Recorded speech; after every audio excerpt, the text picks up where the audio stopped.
Hey everybody, this is Dream, and today we have a nice 7-game Major League Baseball slate. Before I get started, can you guys smash that like and subscribe button? I do have a couple things to mention before I get into the slate too much, though. There is a weather concern in in the Colorado-Cincinnati game. That game could have some potential issues today, and it's also the highest scoring game on the slate, so that's going to be a mess to deal with.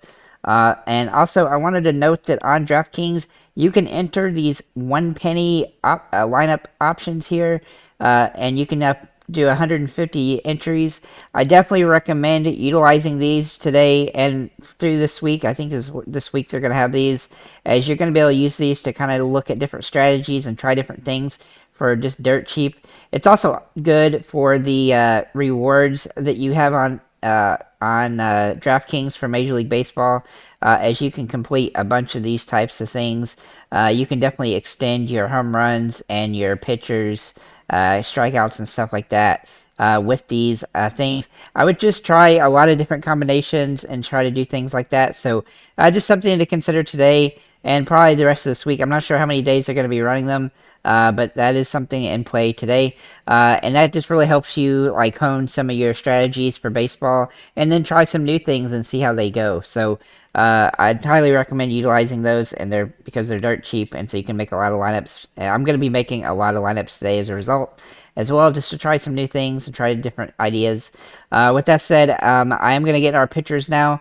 And we have some good pitching today, though it is a little bit sus today as the games are not super ideal.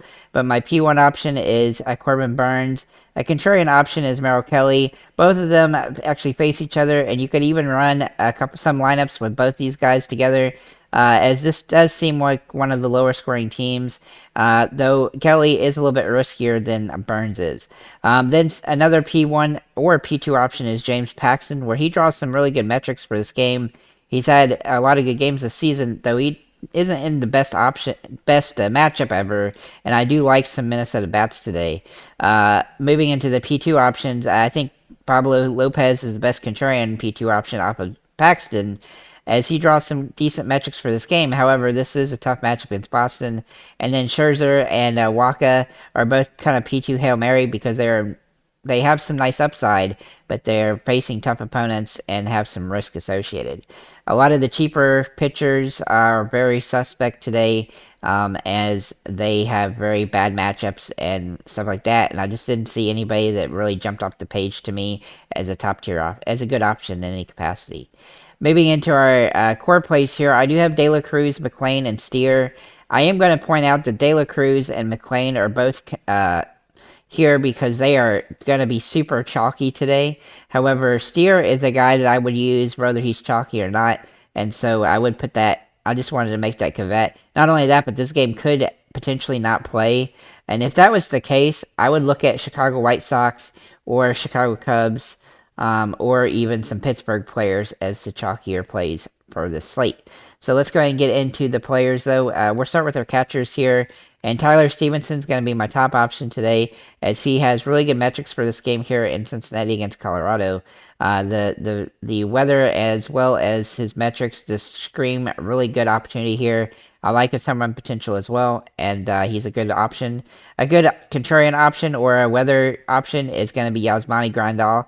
He was hit the ball decently well this season. Not great, but he's hitting the ball okay lately. He also has home run potential in this game with great metrics here, which he doesn't always have, but he definitely has them today. Then we'll look at Francisco Alvarez for the Mets. Now, he draws a tough matchup here, but he has hit the ball pretty hard this season, and while he's been in a little bit of a slump the last few games, he has some run potential in this one, and the metrics for that are off the charts. So he's high risk, high reward, but he is in play, especially if the Cincinnati game doesn't play. Maybe in the first base, we're going to look at Spencer Steer. He can play first or outfield, and I do like him more in the outfield because it gives you some more utility at first base where there's quite a few decent options. Some of those decent options are Andrew Vaughn for the White Sox. Now, he hasn't hit the ball particularly great this season, but he does have home run potential in certain situations, and this is one of them, so I do like him here. Nate Lowe is also in a good spot here for Texas. He draws some nice metrics for this game, and he's been hitting the ball pretty well lately. I also like Connor Joe here for Pittsburgh, as I think Pittsburgh is kind of a sneakier team today. Though he hasn't had a lot of great games lately, he's been a little slumpy, but he doesn't play every single game, so you do want to make sure he plays before you roster him. Then we'll look at Lamont Wade, a junior for San Francisco. He's also in a good spot here. He's hitting the ball really well lately, and he has home run potential as well. So there's a lot of good options at first base. Matt McLain is also in play at second base here, and I forgot that he's a shortstop as well. He can play second or short. He's not a huge home run hitter, but he is a good hitter, and he's been getting a lot of fantasy points, and that's what we like here. He's been getting some triples and stuff this season, and he has some stolen base potential, only a little bit, but he does have it. And he's priced a little bit up, but still decent here. Jonathan India is a good alternative to him for the same team. If this game plays, he's definitely going to be a little bit underutilized, probably due to the fact that McLain can play this position as well. But one of the benefits here is you could actually go with a big time Cincinnati Red stack with McLain, India, and De La Cruz. He's definitely viable today, so if you can figure out how to roster him, then that would definitely be somebody I'd consider. Horner for Chicago Cubs is also in play for. Though he is fairly expensive, and I don't know that the upside really matches his price, but he definitely has some utility here. And then Farmer from Minnesota is in a high risk, high reward situation, kind of a Hail Mary play with some home run potential, and Castro as well for Pittsburgh. Very similar, that he has home run potential and is a boomer bust play, Hail Mary, and both of those guys can play shortstop as well as second base. Moving into third base, we're going to look at Elly De La Cruz, who I do have as a core play. However, again, this is risky. He has had some good games throughout the season. He's hitting the ball extremely hard. He also has stolen base potential, which obviously gives us a lot of upside, and he's playing really well, so I do like him here. His price has come up so much, though. He's going to be somewhat hard to roster today. Rafael Devers is actually in play as well. He has been hitting the ball better recently, and he's got home run potential here. I still need him to hit a home run to pay off, but he definitely has that ability today. Jake Berger for the White Sox is also in play at this position. He has hit the ball decently well lately with lots of home runs, but he's been very boomer bust. He's borderline a Hail Mary play here, but he is in play.